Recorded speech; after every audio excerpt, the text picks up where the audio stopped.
Kami sambut firman kehidupan, di dalam nama Yesus kami berdoa, kita sama-sama katakan. Amin.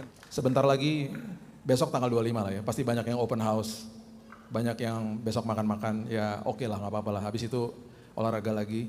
Tanggal 26 dan sampai tanggal 26 ke atas, biasanya ornamen-ornamen Natal mulai kembali disimpan, mulai dikemas, mulai diberes-beresin gitu ya.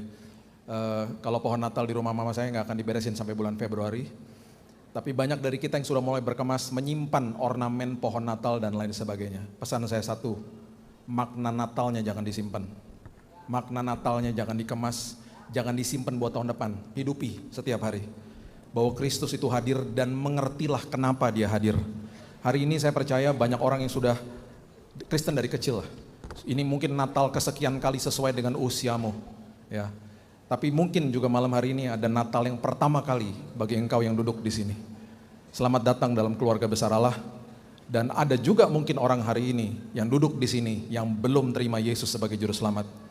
Biarlah firman Tuhan ini menyentuh hatimu dan biarlah setelah selesai ibadah ini kau menerima Yesus sebagai juru selamat atas hidupmu. Amin. Bapak Ibu, ada 300 nubuatan di perjanjian baru. 300 lebih nubuatan di perjanjian baru. Yang mengacu kepada kehadiran seorang raja. Di malam seperti ini, di Christmas Eve, semua orang tertidur di dalam kegelapan malam, tidak ada satupun orang tahu bahwa sorga akan menyentuh bumi. Kejadian 3 ayat 15, itu adalah pernyataan pertama yang keluar dari mulut Allah tentang kehadiran daripada Yesus. Dia katakan kepada si iblis, keturunan daripada wanita ini akan meremukkan kepalamu. Dan mulailah berentetan tuh nubuatan demi nubuatan, metafor, simbol, bayangan tentang kehadiran Yesus di muka bumi ini. Dan itu dinyatakan berkali-kali. Dan tidak ada satupun orang tahu bahwa dia akan hadir, itu kedatangannya dia yang pertama. Sama nanti dengan kedatangan yang kedua, gak ada pun satupun orang yang tahu. Dan dia datang raja atas segala raja. Bukan di sebuah istana, bukan di sebuah tempat yang hingar-bingar, tidak ada sangkakala yang dibunyikan. Semuanya dalam kondisi tenang dan tidak ada orang yang tahu kecuali orang itu diberitahu. Di dalam kesunyian malam itu, anak itu dilahirkan dan pemberian daripada Roh Kudus yang sungguh luar biasa bagi kita semuanya. Mulai setelah itu masuk ke dalam kitab Kejadian, kitab Keluaran, mulai simbol bayangan daripada Yesus yang hadir mulai dibentangkan di firman Tuhan. Bapak Ibu kalau baca Kejadian pasal yang ke-22, kisah daripada Ishak yang akan dikorbankan sama bapaknya, ditulis dengan jelas di tanah Moria. Dan bahkan di hari yang ketiga, Abraham melayangkan pandangannya kepada tempat di mana anaknya nanti akan dikorbankan. Di hari yang ketiga. Semua ayat di dalam firman Tuhan, semua simbol angka, itu gak ada satupun yang kebetulan. Ada artinya semuanya. Hari ketiga selalu mengacu kepada hari kebangkitan, hari kemenangan. Di hari yang ketiga, Abraham melayangkan pandangannya kepada tempat di mana nanti anaknya akan dikorbankan. Dengan iman dia berjalan bersama dengan anaknya. Anaknya Ishak tidak tahu apa yang akan terjadi, dia bertanya-tanya sama bapaknya, mana dombanya? Dan ini semuanya prosesi demi prosesi mengarah kepada pribadi namanya Yesus. Bapaknya ambil kayu, bapaknya berikan kepada anaknya, si Ishak memikul kayunya. Yang nantinya direncanakan akan menjadi tempat di mana dia akan dikorbankan. Dia pikul kayu itu. Dan di saat papanya angkat belati atau pisau itu di tangannya, ingin menghujam dada daripada anaknya. Di saat itu prosesi itu diberhentikan sama kerajaan sorga. Dan kerajaan sorga bilang apa? Engkau sangat taat dan begitu taat. Korban itu digantikan dengan domba jantan. Ribuan tahun setelah itu, persis di tanah Moria, salah satu gugusan bukitnya bernama Golgota, persis di tanah Moria, ada seorang yang memikul kayunya, sama seperti Ishak. Tetapi kali ini, prosesi pengorbanan itu tidak pernah diberhentikan sama kerajaan sorga. Anak domba Allah dikorbankan buat saudara sama saya. Itu yang terjadi. Karena begitu besar kasihnya kepada saudara sama saya, dikorbankan putranya. Metafor, bayangan, simbol demi simbol mulai terjadi. Tuhan mulai bentangkan apa yang akan terjadi ribuan tahun yang lalu. Dan saya percaya saat itu banyak orang pastinya nggak tahu lah. Nggak ngerti lah mereka. Kita masuk ke dalam kitab Keluaran.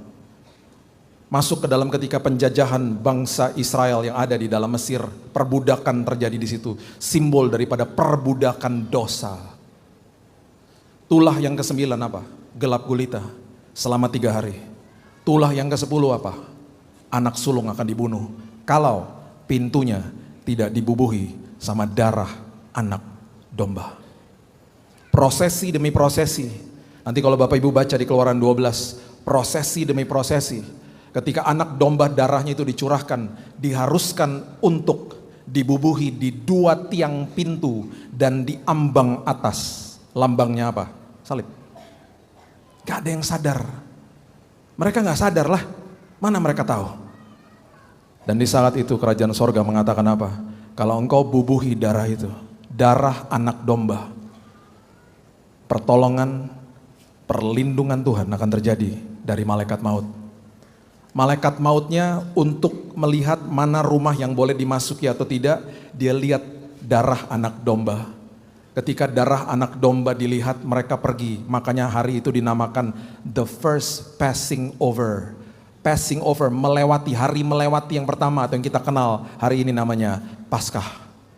Kata Paskah pertama kali keluar, passing over, pass over, itu keluar di Keluaran 12. Siapa yang passing over? Malaikat mautnya lewat. Ribuan tahun setelah itu, darah anak domba dicurahkan di kayu salib. Dan ketika Keluaran 12 mengatakan anak sulung diluputkan, ketika darah anak domba dibubuhi di pintu-pintu bangsa Israel, firman Tuhan mengatakan apa? Kalau kita terima Yesus sebagai juru selamat, kita disebut anak, ahli waris, dan orang yang punya hak penuh atas semua janji Allah. Dan di kitab Ibrani dikatakan julukan kita adalah anak sulung. Berarti anak domba Allah yang tercurah di kayu salib melindungi dan melepaskan kita semua yang terima Yesus sebagai juru selamat dari perbudakan dosa. Makanya kalau ambil perjamuan kudus, ingat the moment, the first Paskah, the first passing over.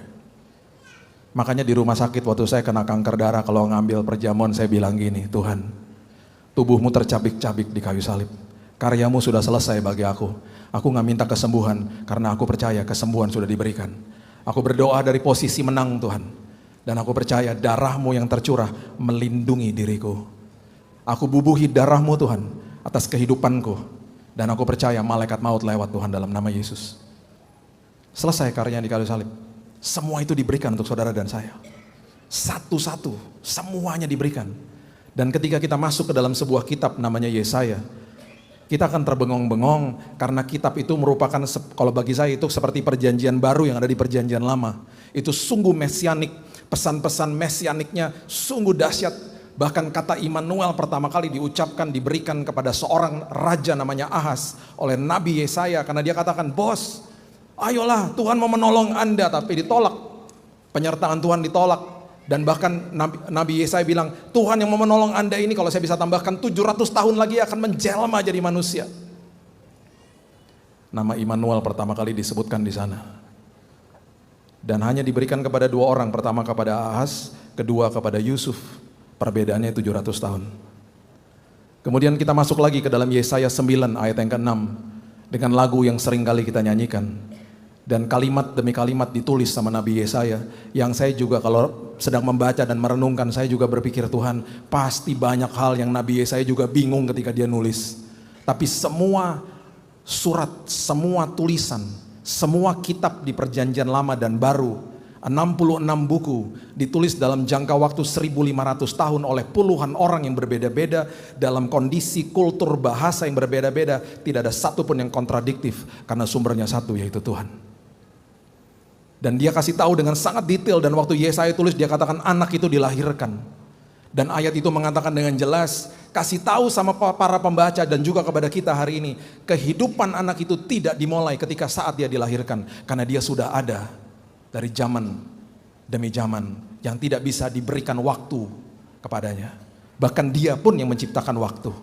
Makanya dikatakan anak itu dilahirkan, putra itu diberikan. Karena putra itu sudah ada sejak zaman Saya nggak bisa sebutkan waktunya karena dia tidak terbatas sama waktu. Kemudian dikatakan lambang pemerintahan ada di atas bahunya, berarti keselamatan akan ditanggung sama raja ini yang bertolak belakang semua prinsipnya dengan prinsip dunia. Dunia selalu mengajarkan kepada kita bahwa raja itu dijaga, raja itu dibela sama prajurit, dibela sama rakyat. Makanya kalau kita main catur, rajanya itu yang terakhir, kalau dia udah kena diskak mati, selesai permainannya. Karena rajanya dijaga. Di dalam kerajaan sorga sebaliknya Bapak Ibu, rajanya mati buat saudara dan saya. Lambang pemerintahan ada di atas bahunya. Kemudian disebut namanya oleh orang. Berarti apa? Orang yang mengerti, orang yang paham tentang hal-hal ini. Yesaya nggak pernah tahu bahwa satu hari Yesus akan katakan aku adalah jalan kebenaran dan hidup. Karena yang dikatakan sama dia itu adalah prinsip daripada jalan kebenaran dan hidup. Dia mulai tulis penasehat ajaib. Dan waktu Yesus katakan aku adalah jalan kebenaran dan hidup, hari ini banyak orang bilang begini, saya gak mau masuk ke dalam jalan itu. Kenapa? Perhatikan ini baik-baik. Semua dunia, ini ya saya mau katakan ya, dibagi semua dunia lah. Perayaan agama ya, yang paling populer di dunia, apa? Natal. Semuanya serba mewah, serba kado lah, pohon lah, meriah lah. Apalagi kalau ada di negara bagian barat yang bersalju, ada istilah the white Christmas lah. Sungguh indah memang musimnya. Sungguh dahsyat. Dan banyak orang yang merayakan dan dengan mudah katakan Merry Christmas. Saya tinggal di sebuah negara barat yang dari dulu memang sudah menyatakan mereka Kristen, tapi kehilangan esensi daripada kekristenan. 13 tahun udah kebiasaan orang-orang di mana-mana Merry Christmas, have a blessed Christmas, udah biasa di mana-mana. Kristusnya direduksi jadi sekedar hanya perkataan saja. Kenapa? Karena sosok bayi selalu tidak akan pernah mengancam manusia. Sosok bayi disukai sama banyak orang. Sosok Yesus yang membawa mujizat juga disukai sama banyak orang. Tapi ketika dia katakan begini, aku adalah jalan, kebenaran, dan hidup. Orang bertanya, mau kemana jalannya? Karena manusia ingin kepastian. Manusia harus ngontrol dirinya sendiri. Manusia gak suka jalan yang namanya perjalanan iman. Untung buat gua apa? Ujungnya mau kemana? Itu sebabnya Yesaya katakan begini, kalau kamu masuk ke dalam jalan itu, yang kamu memang gak akan bisa lihat ujungnya. Karena perjalanan iman itu bahkan kamu dipimpin sama firman yang dikatakan pelita bukan lampu sorot. Cuman bisa lihat setapak demi setapak dalam perjalanan imanmu bersama dengan Tuhan. Justru di situ dia akan buktikan bahwa dia adalah penasehat ajaib. Gak sembarangan ditulis. Yang diwahyukan kepada Yesaya gak sembarangan. Yang diwahyukan kepada siapapun gak sembarangan di Alkitab. Dunia suka dengan Yesus yang sosoknya bayi. Dunia suka dengan Yesus pembawa mujizat. Dunia benci dengan Yesus yang menantang semua pemahaman dan nilai dunia. Makanya dia bilang apa? Jangan masuk ke dalam jalan dunia, masuk ke dalam jalan saya. Itu sosok Yesus dibenci sama orang. Makanya gampang semua orang bilang Merry Christmas. Karena di dalam pikirannya mereka, oh seorang bayi lahir, lucu-lucuan aja. Festival terjadi di mana-mana, makna Natalnya nggak pernah ada. Makanya ketika orang cuma ngalamin ngejar-ngejar festival musim Natal aja, tanggal 26 nanti banyak orang stres. Karena Natal berakhir. Saya percaya kita semuanya di tempat ini tidak akan stres. Karena setelah nanti tanggal 25 semuanya tetap punya pengharapan. Karena mengerti makna Natal yang sebenarnya. Saya percaya karena kita semuanya masuk ke dalam jalan itu dan bilang gak apa-apa Tuhan. Walaupun aku gak bisa lihat ujungnya, Engkau adalah penasehat ajaib. Kemudian manusia akan berteriak, Tuhan, ketika aku masuk ke dalam perjalanan ini Tuhan, aku butuh pertolongan-Mu Tuhan. Aku butuh Tuhan, aku gak tahu harus kemana. Yesaya sudah mengatakan, justru ketika engkau masuk ke dalam perjalanan iman dan dia adalah penasehat ajaib hidupmu, di tengah jalan dia akan buktikan bahwa dia adalah Allah yang perkasa. Allah yang perkasa. Dia akan tolong engkau, dia akan sertai engkau karena namanya disebut Immanuel. Dan ketika engkau berjalan bersama dia, ujungnya itu adalah kepastian. Kenapa? Karena ujungnya adalah kekekalan, makanya namanya disebut Bapa yang kekal. Dan pada akhirnya, selama kamu hidup, alasan kenapa aku datang ke dunia, itu untuk memperdamaikan hubunganmu dengan Bapa di sorga. Supaya hari ini, ketika engkau berhadapan dengan Bapa di sorga dengan dosa yang sudah dihapus, dia tidak lihat kesalahanmu, yang dia lihat adalah pengorbananku di kayu salib. Yang dia lihat adalah darah anak domba yang tercurah di hadapan Tuhan ketika kita berdiri di tahta kasih karunia yang terlihat sama Tuhan. Karena dia lihat kita dari lensa kasih karunia, yang terlihat adalah semua kita di tempat ini kudus, sempurna, dan sangat indah di hadapannya. Makanya Alkitab bilang apa? Tidak ada lagi penuduhan, penghakiman. Tidak ada lagi yang namanya penghukuman di dalam Kristus Yesus. Jadi stop katakan, Pak masih ada kutuk keturunan ya Pak. Meterai. Itu dimeterai Bapak Ibu. Dimeterai dengan kata selesai di kayu salib. Karena dia perdamaikan manusia dengan Tuhan. Makanya kehidupan manusia itu diberikan damai yang luar biasa. Karena manusia dikatakan dia berharap kepada sosok Tuhan yang tidak marah, tidak murka. Tuhan yang sangat sayang sama kita. Karena Yesus telah selesai di kayu salib. Makanya namanya disebut Raja Damai. Gak sembarangan. Yesaya nulis itu gak sembarangan. Urutannya pun gak sembarangan. Jalan, kebenaran, dan hidup. Sama dunia dibalik. Oh saya gak mau jalan masuk jalan itu, saya mau hidup sesuai sama keinginan saya. Jalan kebenaran dan hidup dibalik. Hidup sesuai sama keinginan saya minta dibenarkan. Kalau kamu gak mau benarkan saya akan benarkan apa yang saya lakukan, baru nanti saya cari jalannya sendiri. Dibalik sama manusia. Makanya manusia benci dengan sosok Yesus yang dia rasa ngatur-ngatur hidupnya dia.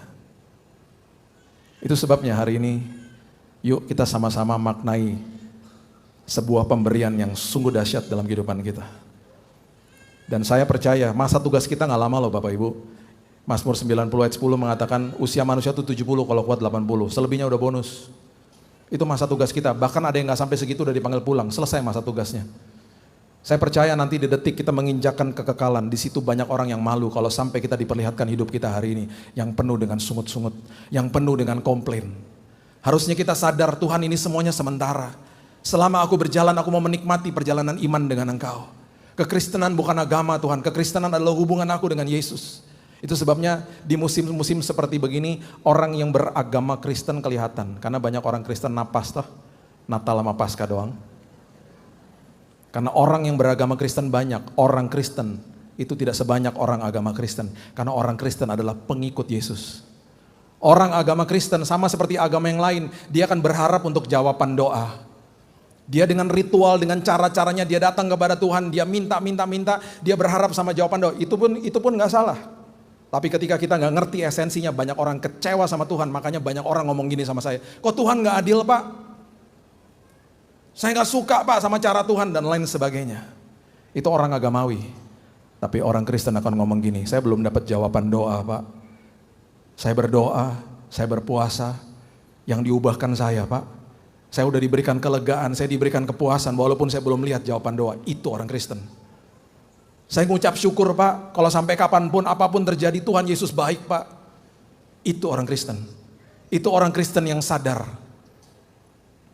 Kemudian ketika kita sudah mengerti ini semuanya, kita harusnya paham 300 nubuatan ini dikaji sama satu orang namanya Peter Stoner, seorang ilmuwan dari Amerika. Di tahun 1900 dia katakan ini gak mungkin, secara probabilitas, secara matematika gak mungkin 300 nubuatan digenapi sama satu pribadi.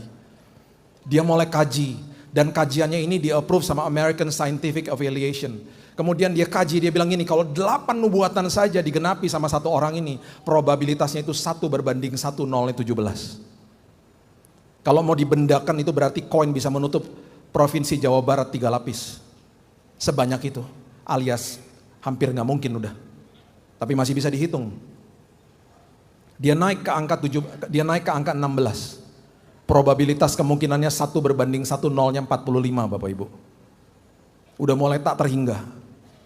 Dia akhirnya mentok di angka 48. Karena angka 48 itu probabilitasnya 1/1, nolnya 157. Di atas angka itu udah tidak terhitung, udah nggak bisa dihitung.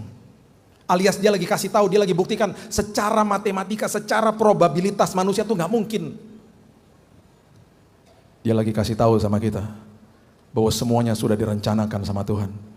Kalau sampai itu pun terjadi dan dia datang untuk kita hari ini, setiap kita, apalagi kehidupan kita, khususnya mau masuk ke dalam tahun yang baru. Bapak Ibu akan buka sama saya pintu, tulisannya 2026. Di baliknya kita nggak pernah tahu, dan seperti biasa prediksi demi prediksi di dunia selalu mengacu kepada negatif, hal-hal negatif. Nggak apa-apa sih, dengerin aja sebagai informasi.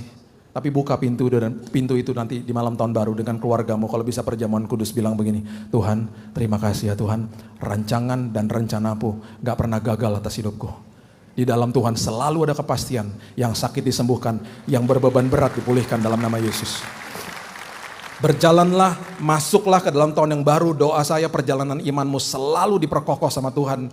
Dan semuanya akan dibuktikan sama Tuhan bahwa dia adalah Allah yang perkasa. Masuk ke dalam sebuah kisah Natal, akhirnya ketika kita masuk ke dalam dia realita of Natal itu sendiri. Natal itu dimulai sama para gembala. Dan ini juga merupakan simbol bahwa Yesus adalah gembala yang mengembalakan dombanya. Mereka dipilih, mereka orang Yahudi, mereka dekat di situ. Dan mereka adalah kelompok marginal, bau, gak disukai sama banyak orang. Mereka dipilih. Dan ketika sorga terbuka di hadapan mereka, kalimat demi kalimat yang sama diutarakan kepada gembala, diutarakan kepada Yusuf, diutarakan kepada Maria. Jangan takut. Ada kabar kesukaan. Alkitab mencatat apa? Alkitab mencatat begini, mereka mau lihat katanya. Yuk lihat anak itu. Yuk lihat anak itu. Dari tadi belum baca ayat ya. Bacaan rohani ini Pak Billy nih. Oke, baca deh, baca. Dari tadi kan saya sebutin ayat. Oke lah, baca ya. Lukas pasal yang kedua, ayat yang ke-10 coba lihat. Lukas pasal yang kedua ayat 10. Lalu kata malaikat kepada mereka, jangan takut sebab sesungguhnya aku memberitahukan kepadamu kesukaan besar. The good news. The good news, kesukaan besar untuk seluruh bangsa. Dikasih tahu kepada gembala. Oke, dikatakan apa? Hari ini telah lahir bagimu juru selamat Kristus Tuhan di kota Daud.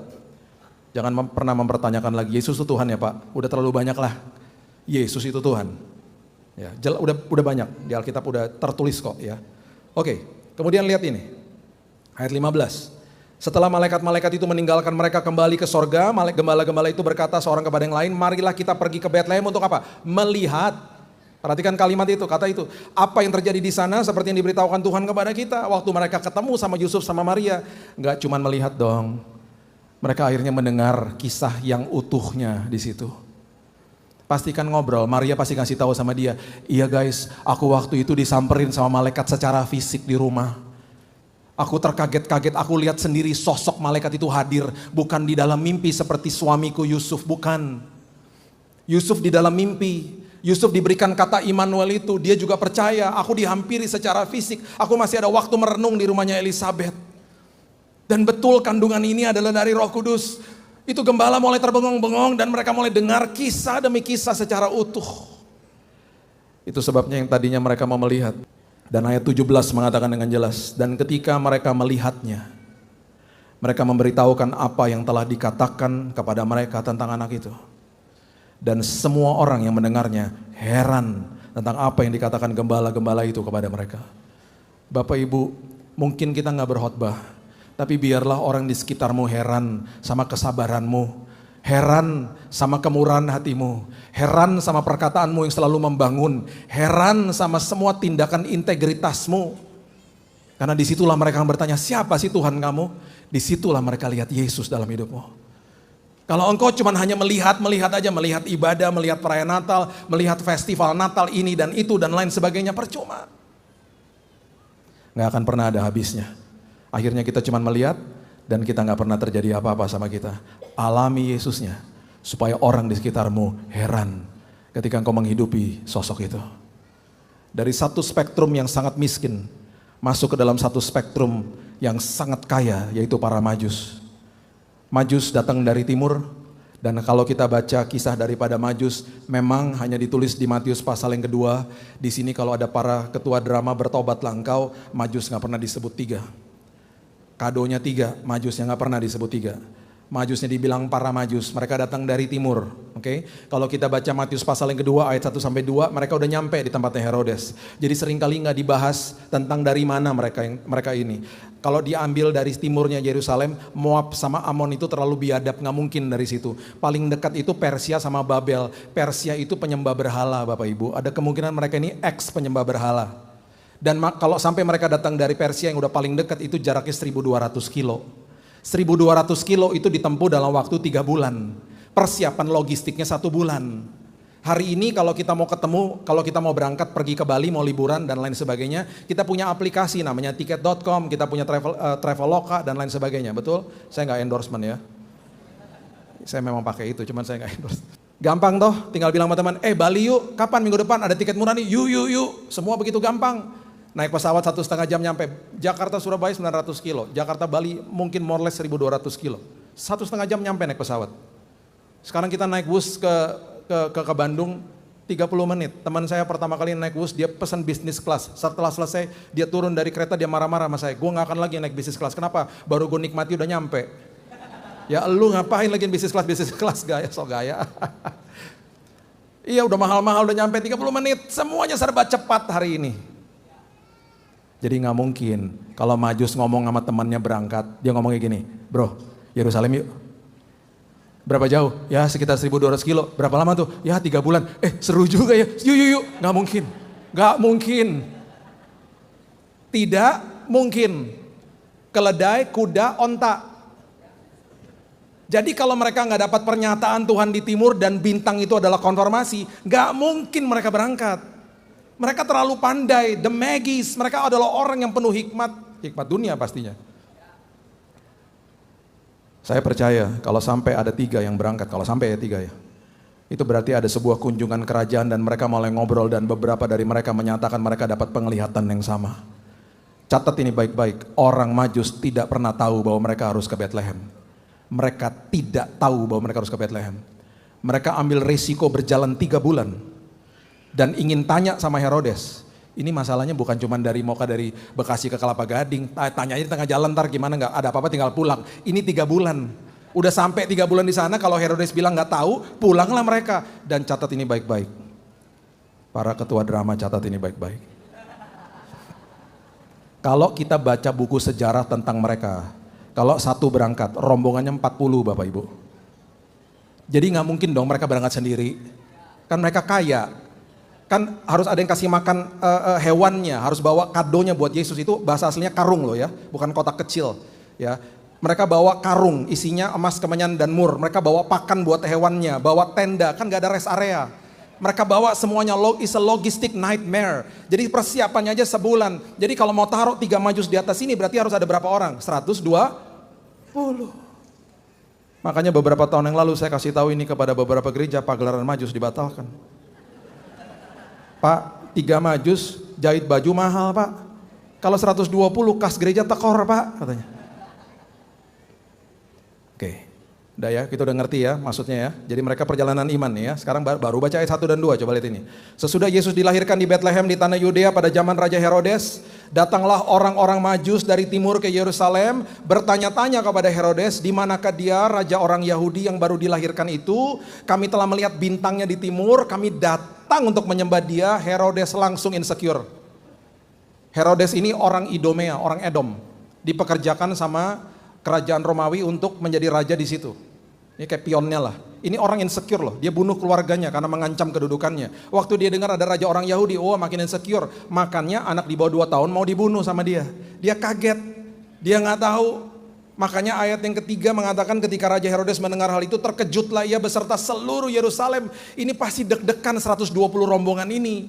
Karena nggak ada yang tahu. Itu mungkin ajudan-ajudannya udah pada ngomong satu sama lain. Ya kita pulang deh nih. Dan mereka pasti ngomong satu sama lain, wah kalau mereka gak bisa kasih petunjuk, that's it, pulanglah mereka.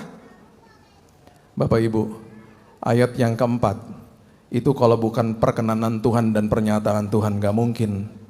Dan ironisnya juga ayat yang keempat itu adalah ketika Herodes memanggil para imam kepala, dikatakan dikumpulkannya semua imam kepala ahli Taurat bangsa Yahudi.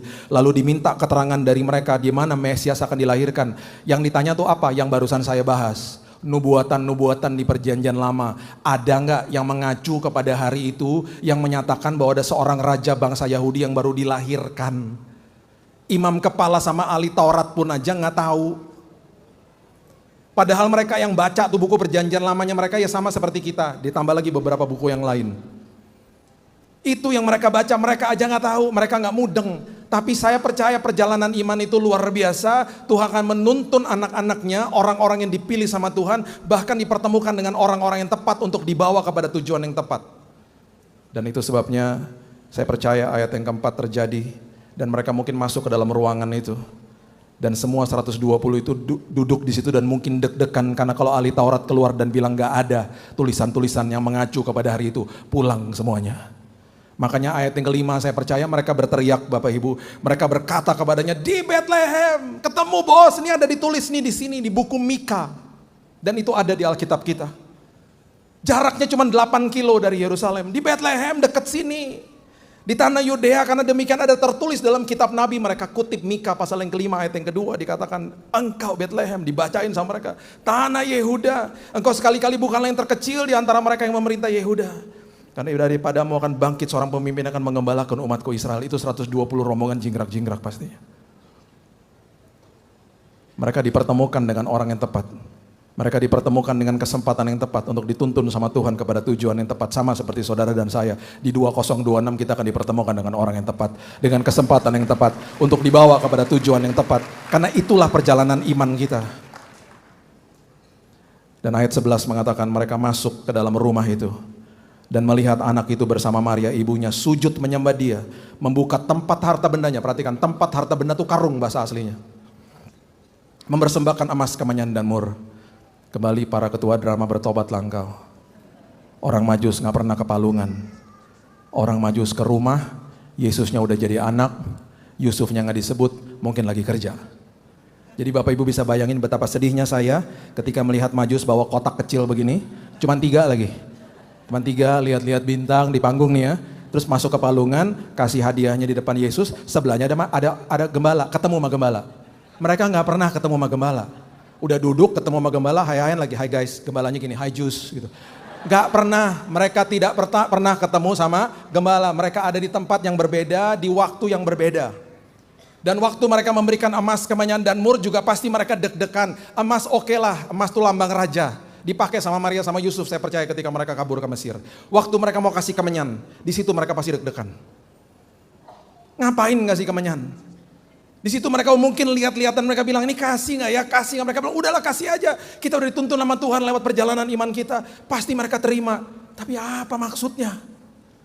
Bapak Ibu, kalau Bapak Ibu baca di perjanjian lama, kemenyan dipakai sama imam besar ketika melakukan prosesi pengorbanan. Siapa Yesus? Imam besar yang mengorbankan dirinya sekali untuk selamanya. Lambang daripada raja. Lambang daripada raja. Kenapa mur ditaruh di terakhir? Kenapa mur disebutnya terakhir? Karena ini paling gak banget sebenarnya. Mur itu hari ini kita kenal dengan bahasa Indonesia namanya formalin Bapak Ibu. Bisa bayangin Bapak Ibu pergi ke rumah orang yang baru melahirkan. Biasanya kan kita bawa sterilizer. Bawa botol susu, betul gak? Bawa baju bayi. Ini kita bawa formalin, apa gak diusir? Yang tadinya teman, lo agak lain lo hari ini ya. Lo cek jiwa di sana gitu. Itu formalin. Itu dipakai sama Yusuf Arimatea sama Nikodemus, dikatakan di firman Tuhan minyak mur ketika menguburkan tubuh Yesus. Jadi waktu mereka mau keluarkan itu juga pastikan mereka lihat-lihatan, guys ini yang bener aja guys. Udahlah, udah kemenyan juga udah diterima, udahlah pasti diterimalah. Itu udah the puncak udah. Mereka pasti deg-degan dikasihnya. Dan saya percaya Yusuf sama Maria juga sudah dapat pewahyuan dari Tuhan. Kalau mereka dikasih tahu bahwa anak itu dari Roh Kudus, mereka udah dikasih tahu dengan lengkap dari Tuhan, makanya diterima sama mereka. Pemberiannya pun tidak main-main. Pemberiannya pun semuanya detail. Kalau tadinya mereka penyembah berhala, mereka pulang dari situ, mereka terima Yesus sebagai juru selamat atas hidupnya. Itu Majus. Saya tutup sama ini. Matius yang menulis ini adalah Matius yang juga menulis Matius pasal yang pertama ayat 1 sampai 17. Coba kalau Bapak Ibu baca, kalau ada di HP Bapak Ibu, pasti Bapak Ibu nggak pernah baca Matius 1 ayat 1 sampai 17 karena judulnya aja udah buat kita males. Silsilah Yesus Kristus. Terus kita baca, ya elah nama, aduh buat pusing aja. Dan bahkan khotbah-khotbah Natal mulai dihotbahkan dari ayat 18. Kenapa? Karena itu kadonya. Saya mau beritahu kepada kita, ayat 1 sampai ayat 17 itu adalah bungkusan kadonya. Mau tahu? Perhatikan ini baik-baik. Silsilah, Matius itu menulis bukunya untuk orang Yahudi. Audiensnya orang Yahudi ya. Jadi waktu dia tulis silsilah ini untuk dibaca sama orang Yahudi. Silsilah orang Yahudi gak pernah dimasukin nama wanita. Jadi kalau saya dulu hidup di zaman itu, saya disebut Billy anak John, papa saya almarhum. Gak pernah disebut anaknya ibu saya. Wanita gak pernah disebut. Jadi waktu dia selidiki semuanya, dan waktu akhirnya dia memasukin, dia ada perasaan pasti di dalam sini, aduh gue masukin gak ya? Nanti gue dimaki-maki nih sama orang Yahudi. Dan saya percaya Matius pasti ingat sama kehadiran Yesus di rumahnya dia sampai dia bertobat, karena dia adalah ex pemungut cukai yang diterima sama Yesus. Dia ngundang teman-temannya ke rumahnya. Dia pasti ingat momen itu. Dia ingat gurunya mati secara brutal di kayu salib. Dia waktu tulis ini dia tiba-tiba terkaget-kaget karena yang bener aja masa silsilahnya ada nama Tamar. Tamar adalah orang yang mengelabui papa mertuanya. Berperawakan seperti pelacur. Tidur sama papa mertuanya. Lahir anak kembar. Papa mertuanya namanya Yehuda. Yesus mati sebagai anak domba Allah. Dia dibangkitkan sebagai singa Yehuda. Apapun keburukan masa lalumu, dia gak pandang karena dia datang untuk itu. Itu yang Matius berusaha kasih tahu sama kita. Dan kita gak pernah baca. Sama seperti bungkusan kado toh. Kita buka bungkusan kadonya, kita buang, kita mana pernah ingat bungkusan kadonya, yang kita ingat kadonya. Ayat 1 sampai ayat 17, itu bungkusan kadonya. Dan bungkusan kadonya jeleknya luar biasa. Nama yang kedua, ketika dia tulis, dia terkaget-kaget lagi. Karena keluar nama Rahab. Rahab adalah prostitusi. Seorang yang melakukan prostitusi di kota Yeriko.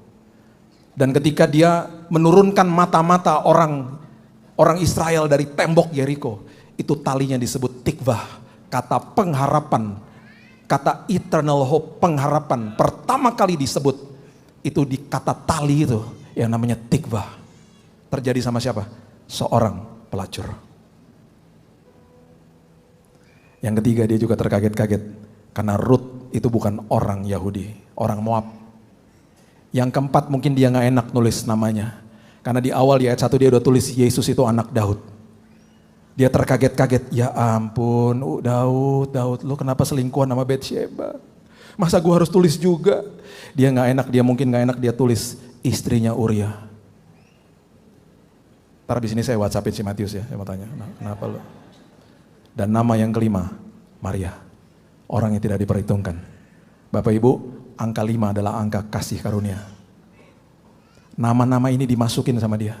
Dan pasti banyak orang yang mencela dia. Dia gak peduli. Dia lagi kasih tahu sama kita. Dia datang buat saudara sama saya. Yang masa lalunya seburuk apapun. Dia datang di tengah kegelapan. Dia datang bawa pengharapan. Dia datang untuk semua orang. Yang masa lalunya seburuk apapun. Amen. Bahkan silsilahnya seburuk itu. Makanya bungkusan kadonya gak bagus. Tapi itulah bungkusan kadonya. Di Natal ini jangan lupa. Baca ayat 1 sampai 17. Kemudian buka pelan-pelan kadonya.